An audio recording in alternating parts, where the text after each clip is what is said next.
Continuando con nuestro ciclo de conversatorios de este grupo Política y Gerencia, la semana pasada tuvimos una extraordinaria conversa con el doctor Freddy Gutiérrez para hablar del pensamiento, del rescate del pensamiento del libertador Simón Bolívar. Esa parte de la moral que ha escaseado en estos últimos 25 años. Hoy continuamos con un tema muy especial y distinguido. Se trata de conversar sobre un libro que acaba de salir al mercado. Ya se puede adquirir a través de Amazon a un precio asequible como lo quiso su autor, para que todos los venezolanos y todos los que estén interesados en reconocer la realidad del país Venezuela lo puedan hacer. La generación perdida de Venezuela. Un libro que nos llena de mucha satisfacción y orgullo a este grupo, porque su autor forma parte de nuestro equipo.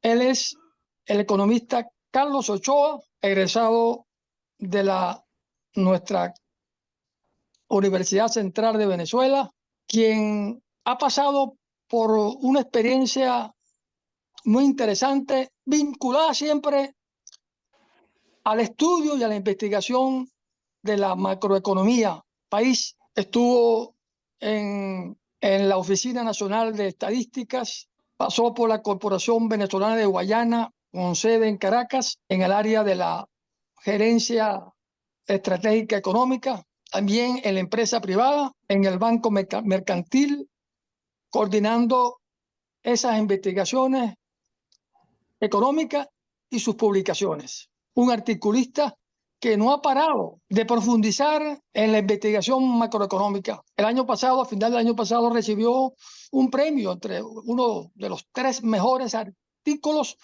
que premió la Cateris Paribus y el Club de Finanzas de la Universidad Central de Venezuela, donde hizo un análisis interesantísimo sobre la pobreza, la desigualdad y la movilidad social en Venezuela. Un reconocimiento que nos llena también de mucha satisfacción. Sigue siendo un gran articulista en la materia.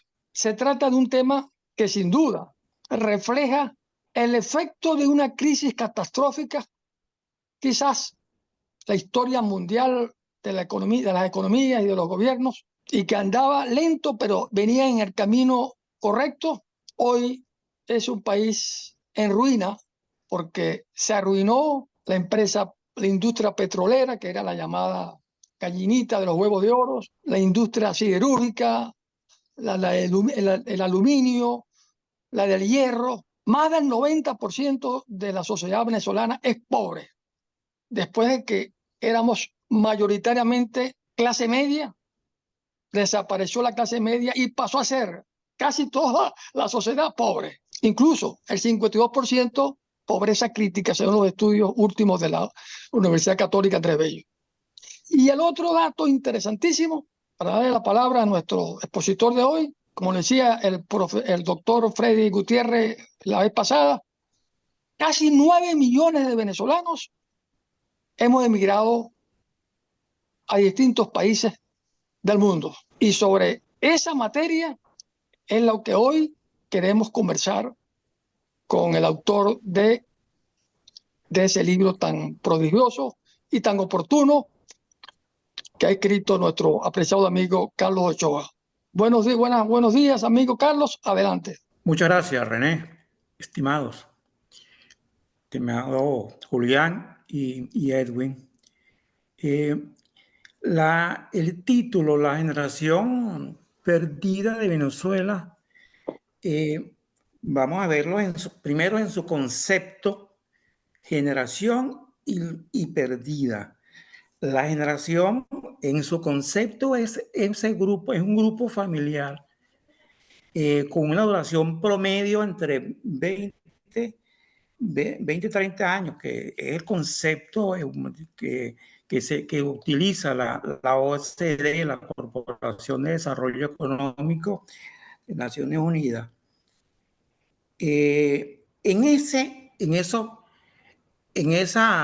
Dentro de esa generación está identificada plenamente los gobiernos de Hugo Chávez y Nicolás Maduro. 25 años. O sea que sus gobiernos representan una década desde el punto de vista efectivamente demográfico. Pero no solamente significa una generación, ya por el tiempo transcurrido, sino que también lamentablemente representa en esa identidad que se establece demográfica y política, está la identificación de que esa generación está perdida justamente por esos dos gobiernos que gobernaron, bueno, el caso de Chávez y que aún permanece Nicolás Maduro. O sea que la generación perdida es el proceso político de Hugo Chávez y Nicolás Maduro. Plenamente esa es la identidad. El objetivo fundamental de mi libro es visibilizar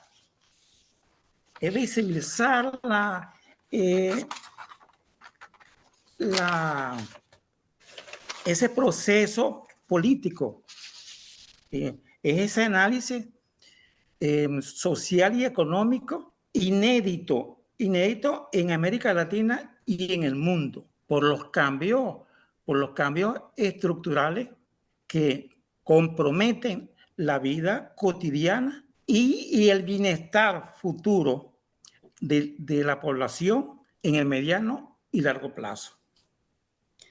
En tal sentido, el objetivo del libro, como le dije antes, es visibilizar, sensibilizar a la población venezolana en el país y a todos los venezolanos que están fuera en diferentes países del mundo. La gran parte de la migración venezolana está presente en la gran mayoría de los países del mundo, en una magnitud de la tragedia que significa el colapso de la economía y el colapso del sistema de salud y educativo. Lo trágico de este colapso es que afecta a toda la población, pero el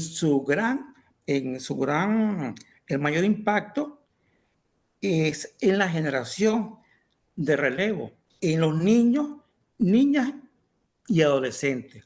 Lo hice porque estaba muy sensibilizado, estoy muy sensibilizado. El libro está dedicado a mis nietos, que son niños, niñas y adolescentes, pero que representan a millones de niños que están en el país y regados en el mundo. Los que salieron con sus padres en la búsqueda justamente de porvenir, del bienestar consagrado en la Constitución venezolana, pero que se les negó en su país.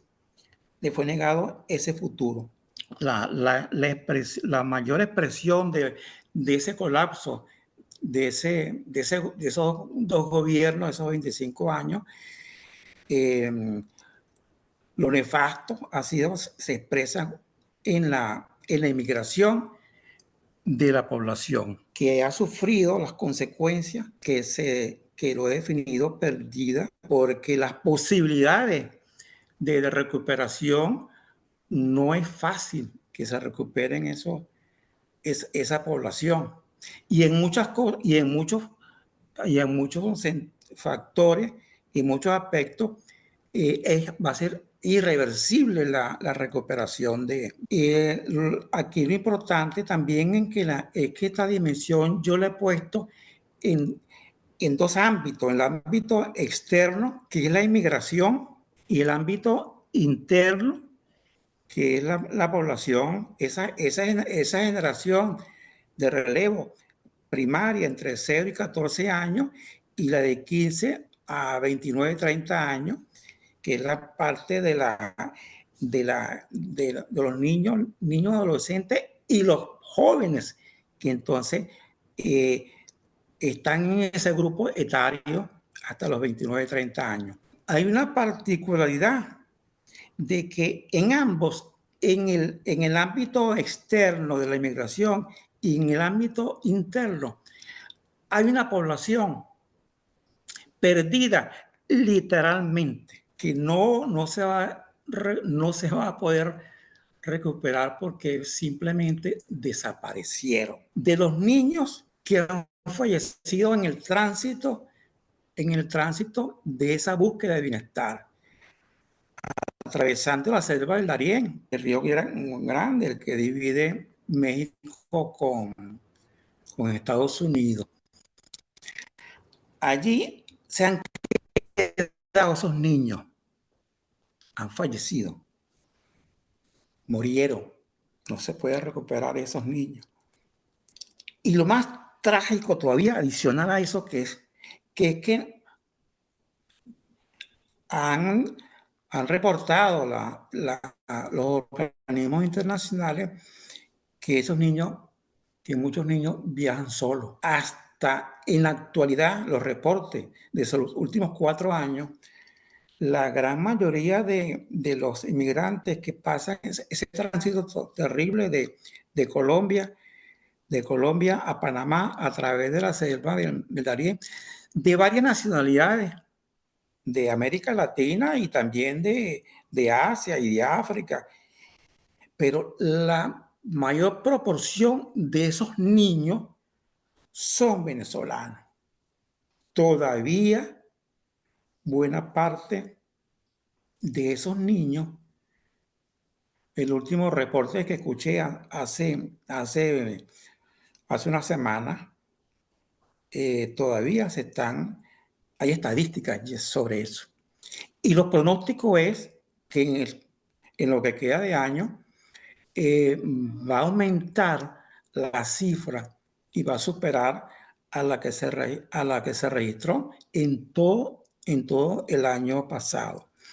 En el libro está toda esa información, están los datos y lo que se estima, lo que estiman estos organismos internacionales que va a ser la inmigración y los probables fallecimientos que se produzcan.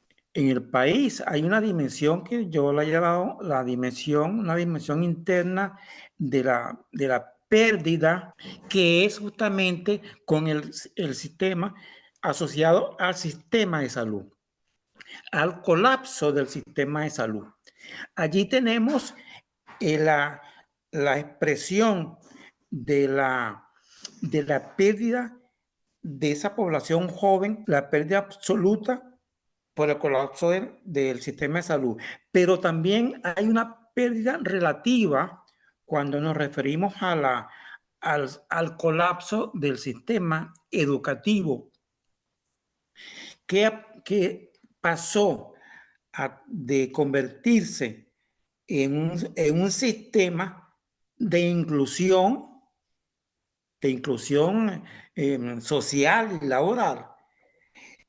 El sistema educativo venezolano pasó a convertirse en un mecanismo perverso de exclusión de la población joven, a tal punto que ahora hay un concepto que se llama la población ni trabaja ni estudia.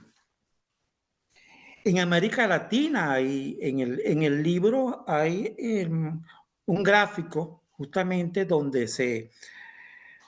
está la información, y Venezuela, por supuesto, está siempre liderando ese indicador de exclusión, de la doble exclusión de los niños.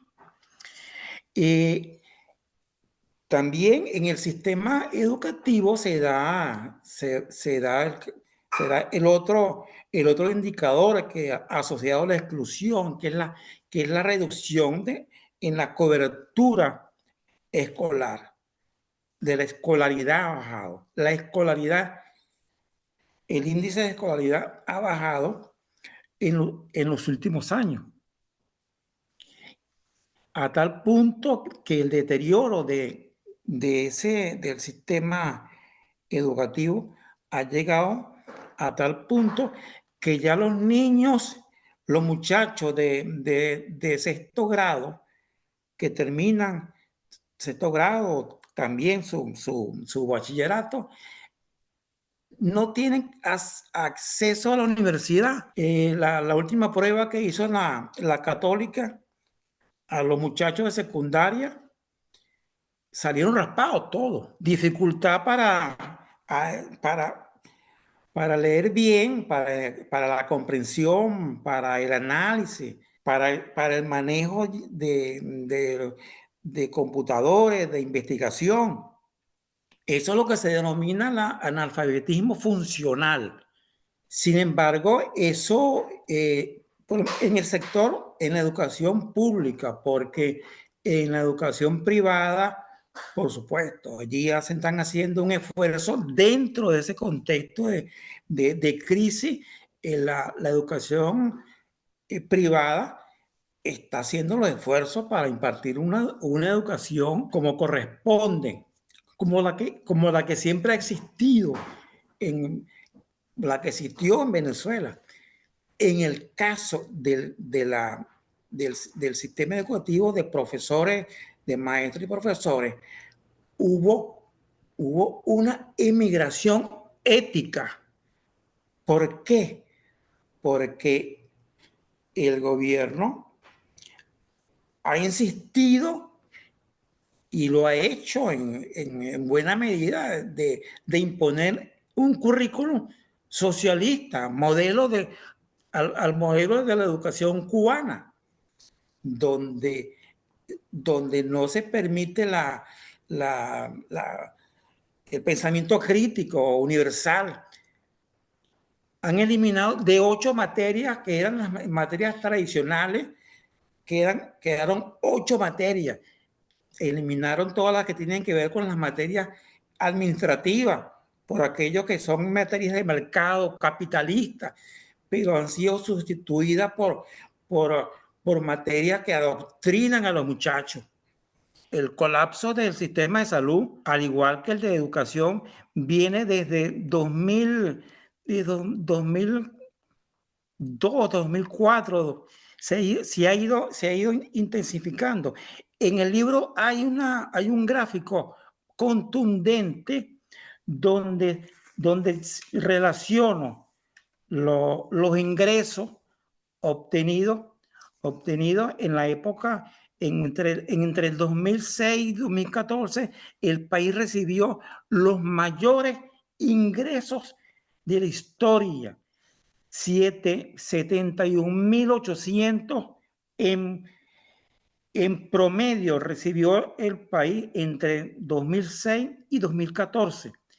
Y en ese lapso, el gasto en salud no aumentó significativamente, medido en términos como relación del PIB, que es una forma de medirlo, y además compararlo con otros países, porque esa es una información de CEPAL que mide la importancia de la salud en los países. Para terminar, entonces, quiero referirme al sistema de salud que conjuntamente con el educación conforman los 2 pilares del desarrollo humano, y esos 2 pilares se han debilitado totalmente. En el caso del sistema de salud, ha sido utilizado como, al igual que el educativo, que han colapsado por las sanciones. Las sanciones han sido el gran argumento para la tragedia que representan estos servicios. Sin embargo, en el libro se evidencia que el sistema de salud, el gasto, al igual que el sistema educativo, el gasto de salud siempre no ha sido una prioridad para el gobierno. En los años de mayor bonanza, de mayores ingresos petroleros, en el libro está la gráfica cómo el gasto en salud no se incrementó. Y eso es la evidencia de que no ha sido en ningún momento prioridad. Y en estos momentos que no tienen los ingresos, por supuesto, el colapso es mayor, sin posibilidad de recuperarse. Algo bien importante, que ya hay antecedentes de que el colapso del sistema educativo y de salud no ha sido por falta de recursos, ha sido que no forma parte de la política de desarrollo integral del gobierno, porque no basta con el crecimiento económico, es una parte del factor para el desarrollo de los países. Si se excluye el sector salud y educativo, como se ha excluido en los últimos 25 años que no se le ha dado prioridad, no hay posibilidades de que el país se recupere. Seguirá en un crecimiento intermitente y con una inflación latente, porque el daño estructural a la economía ya se hizo. Así que la única forma de que estos sistemas se recuperen es que la población tiene la decisión. El 28 de julio, la población tiene la decisión en las manos. Tiene que colocar allí un gobierno que efectivamente sienta el desarrollo humano como prioridad. Así que es la oportunidad. El gobierno sigue con su narrativa. Hay que desmontarla. La incompetencia, hay una forma de acabar con la incompetencia. Así como las empresas son las incompetencias, los castiga el mercado. En los gobiernos la incompetencia la castiga el voto. Así que participar en esa decisión tan importante. Saludos. Una característica del régimen que hemos tenido en estos 25 años es el desprecio a la planificación estratégica, a los indicadores de gestión que permiten medir el desempeño, los resultados, a las estadísticas. Y impera aquello de que te pareciera que gobiernan como vaya viniendo, vamos yendo, ¿no? Y ahí, imagínense entonces qué se puede esperar de un tipo de gobierno que opere de esa manera. En tu libro, Carlos, hay un dato muy interesante que desmonta esa tesis mitómana, porque no hay otra manera de calificarla, de que como viven inventando excusas para cada momento y para cada tiempo, bueno, en los últimos años hemos visto que tratar de ellos de justificarse de que el problema de la crisis del país se debe a las sanciones del gobierno de los Estados Unidos que ha tenido con Venezuela.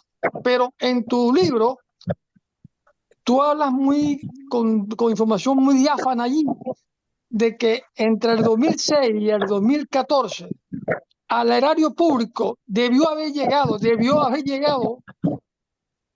alrededor de 72.000 millones de dólares en promedio anual. Es decir, en 8 años ese era el promedio anual que recibió Venezuela por renta petrolera.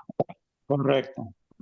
Y que con el colapso de la industria petrolera que se comienza a reflejar en el 2018, eso bajó a casi a la mitad, a menos de la mitad, a 30.000 millones de dólares aproximadamente. Mi comentario es, Carlos, ¿es una excusa las sanciones para que Venezuela esté en esas condiciones? Es un argumento, es una narrativa que la utilizan como excusa y lamentablemente por la falta de información de la población y la manipulación, allí hay que hacer el trabajo político para difundir justamente el libro con las cifras, porque yo no estoy inventando nada. Esas cifras, esas cifras son de la OPE, del Banco Central, todo. Ahí se evidencia que es una narrativa muy débil, que al final se esconde en la incompetencia absoluta en la gerencia pública. En la gerencia pública, lamentablemente, no es tan fácil cobrarla como en el sector privado, pero la población tiene, en los países democráticos, la incompetencia se paga mediante el voto, pero con un régimen autoritario que concibe el poder como el fin en sí mismo, por per se, entonces no tiene ese temor. Yo creo que hasta ahora es cuando tiene el temor porque hay la posibilidad cierta de que puedan salir del poder. Carlos, quiero hacerte una pregunta. Julián, no sé si estoy Se al oye aire. bien. Sí. Sí, me parece muy, muy interesante el trabajo. Confieso que no lo he leído, oí tu explicación, tu exposición, y digamos, para tener un criterio más exacto, pues tendría que leérmelo bien, pero me da la impresión de que es un buen trabajo desde el punto de vista técnico, digamos, utilizando los datos disponibles para formular un conjunto de apreciaciones y de conclusiones en relación al colapso de la sociedad venezolana. Yo diría, lo aumento a la sociedad venezolana, porque cuando se van del país 8 millones de personas y cuando se reduce la tasa de la población económicamente activa a casi la mitad o algo así, porque los que han salido han sido muchos y además la calidad de esa población económicamente activa, estamos hablando de una crisis societaria más que una crisis parcelada digamos, de algunos aspectos específicos de ella. De manera que en primer lugar te felicito por ese esfuerzo y digamos, que es una importante contribución a la comprensión de lo que ha venido pasando desde un punto de vista científico, técnico, porque Aquí. no se trata de hacer, digamos, una alegoría a una postura de oposición por razones ideológicas, porque eso es, digamos, continuar con el mismo círculo vicioso, que es el que en cierto modo, digamos, hizo los gobiernos de Chávez y ahora el madurismo, que es ya, digamos, la versión totalmente desvergonzada de una postura, digamos, subjetiva, sectaria, absolutamente. Entonces, la reflexión que yo hago es la siguiente, que me gustaría, pues, precisar contigo. Porque has hecho incluso ahora, con la pregunta que hizo René, una afirmación bien, bien importante, ¿no? Y me gusta mucho eso de que la incompetencia y la corrupción, agrego yo, la castiga el mercado en el sector privado, en el sector mercantil, pues cuando vas a competir tu producto con los otros, tanto en calidad como en precio, etc. Y en el caso de la gestión pública, pues el castigo es justamente la participación de la población en los asuntos públicos con la utilización de instrumentos existentes. Y tú has comentado algo que me pareció también bien interesante en la primera parte de tu exposición, y es que existe en la Constitución una importante declaración, y es que la educación y el trabajo son los medios fundamentales para alcanzar los fines del Estado. Y en los primeros artículos de la Constitución se establecen cuáles son esos fines del Estado, cuáles son los principios, los valores fundamentales, etc. Y la educación y el trabajo, con la eliminación de las fuentes de trabajo con la crisis económica y la destrucción de la educación, junto con el colapso de la salud, que es lo que mantiene a la fuerza de trabajo y a la educación en condiciones de eficiencia, nos hemos encontrado con un modelo de gestión, como tú bien lo desarrollas. No es propiamente un modelo político, porque la Constitución perfila un modelo político y un modelo social y económico mixto, de participación, etcétera, de derechos sociales, de controles institucionales, pero que fue completamente abandonado.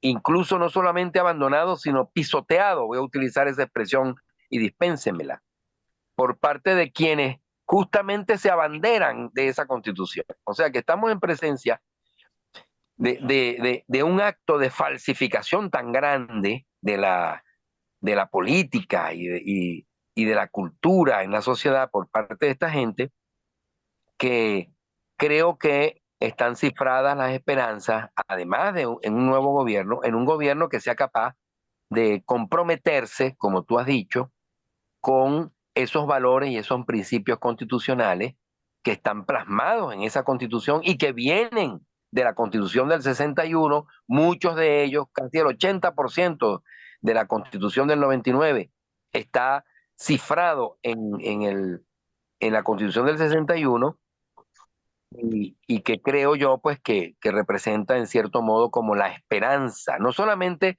la esperanza del cambio en quienes dirijan, sino además en cómo lo dirijan. Esa es mi reflexión y mi pregunta. Sí, Edwin, ahí hay algo importante que hay que tener también, además de lo que dijiste, pero fíjate, hay algo importante que hay que se, por eso cuando leas el libro, Edwin, hay algo allí que es fundamental, eh, pensándolo en perspectiva. El daño que le hizo en estos 25 años el chavismo al país es de tan magnitud que hay variables, hay condiciones que ya no se puede revertir. Por ejemplo, hay una generación de infantes que ya no se puede recuperar. Su grado de nutrición ha llegado a tal magnitud que su parte cognitiva ya es incapaz de recuperarla. Esa población que está en Venezuela, víctima del colapso del sistema nutricional, de esa asistencial, allí y con esa población que está en Venezuela, de infantes, ya no tienen capacidad de acceder al sistema educativo. Mira, por la vía ejecutiva, lo que no lograron por el referéndum, por la vía ejecutiva, desde el 2005 hacia acá, han colocado un Estado paralelo, socialista paralelo, y en ese sentido montaron un sistema educativo paralelo que aumentó aumentó el gasto del sistema. Pero ¿qué pasa? Que no atiende el sistema que pusiste paralelo, las escuelas bolivarianas, no la atiendes, pero tampoco atiendes al sistema que ya están, terminan colapsando todo el sistema y en su peor momento. Entonces, por supuesto, allí también las universidades bolivarianas lo que han creado es analfabetismo funcional en la medida en que no han dado las herramientas para acceder al mercado. ¿Qué va a suceder con esa población, Edwin, cuando ya no está el chavismo? Entonces esas personas están excluidas por definición, porque no lo va a absorber. Mira, pero te entiendo perfectamente porque, digamos, esas personas que son analfabetas funcionales en medio de un sistema educativo absolutamente ineficiente e incompetente para poder asumir las tareas de la producción y de la economía, ellos no están en capacidad de incorporarse al mercado de trabajo en un sentido capaz de competir con otras economías y capaz de producir, digamos, bienes para el país en condiciones eficientes, pues. Y más o menos entendí eso. No, es así. De acuerdo. Muy bien. Muy claro. Voy a hacer un comentario ya para finalizar, Carlos. Mi comentario es primero felicitarte por la edición de este interesante libro, el cual ya lo adquirí y aquí lo tengo en mi computadora en formato digital y lo leí de un tirón desde ayer hasta hoy y los conceptos que están, como te mencioné, son muy claros. No hay tanta complejidad desde el punto de vista del léxico económico para llegar a las conclusiones de que la generación joven viene a ser la generación perdida porque es la generación del reemplazo. Ahora, Carlos, yo aquí te felicito nuevamente por este excelente trabajo y recomiendo que adquieran este libro que está bien accesible en el formato de digital o ya está en formato físico en Amazon y tendrán un documento muy valioso para comprender la realidad venezolana en una forma de análisis multidisciplinar. Ahora bien, Carlos, todo eso que hemos visto en tu conferencia, esto sí me llamó bien la atención y estoy de acuerdo contigo, porque lo que fue la destrucción de todo el sistema económico, el sistema social, el sistema educativo, el sistema ético y sobre todo la parte de la salud y la educación. Esa destrucción, muchas conferencias que he dado, de artículos que he publicado, yo recalco mucho que esto forma un plan de gobierno, es el plan de Estado.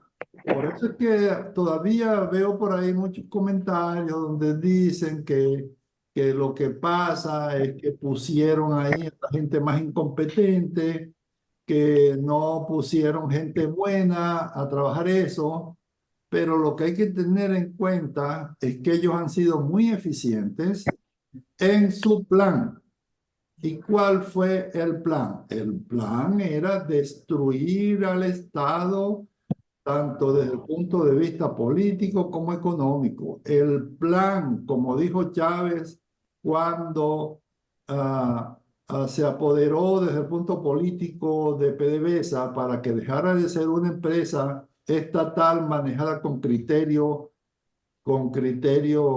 económico privado, basada en la ley de comercio, él dijo hay que tomar esa colina y la tomó porque era su plan que esa empresa, que era la productora de la riqueza del país, principal riqueza del país, pasara al poder político para usarla como herramienta para sus planes. Y el plan era destrucción de la economía a través, y como lo mencionas tú en tu libro, por medio del exprópiese. Como dice María Corina, exprópiese es robar.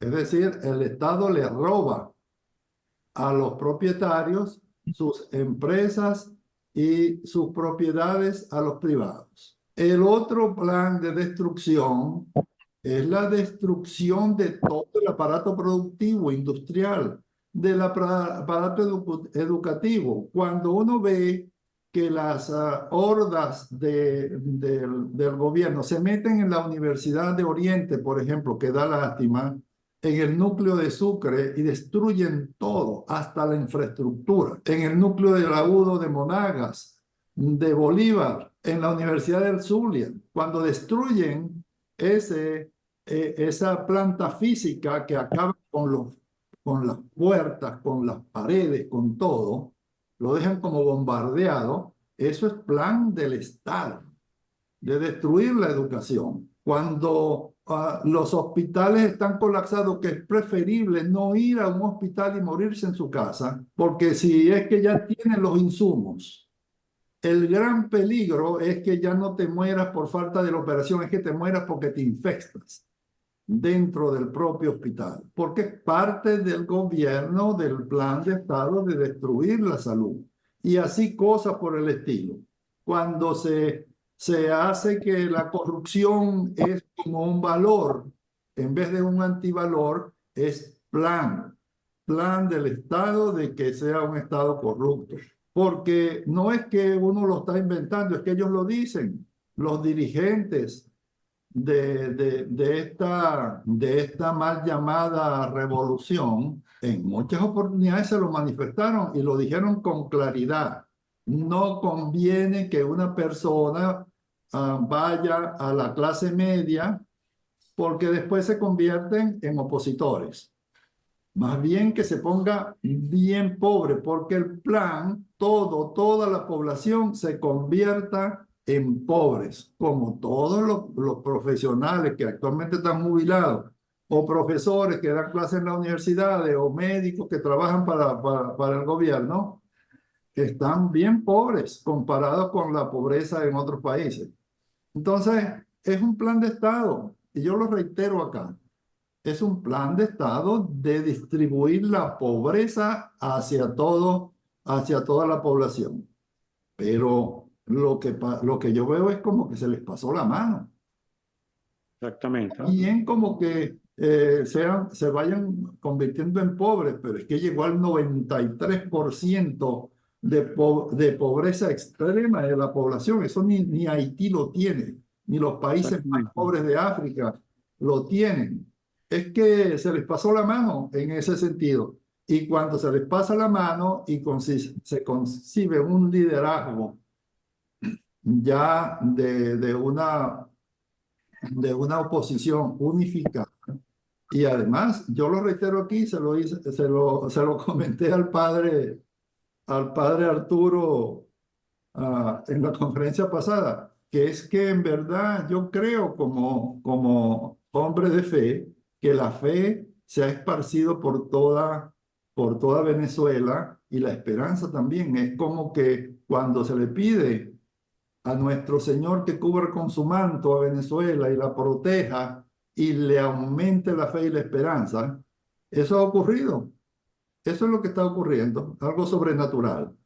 Entonces, ahí sí, Carlos, muchas gracias por este excelente libro, esta excelente presentación. Y bueno,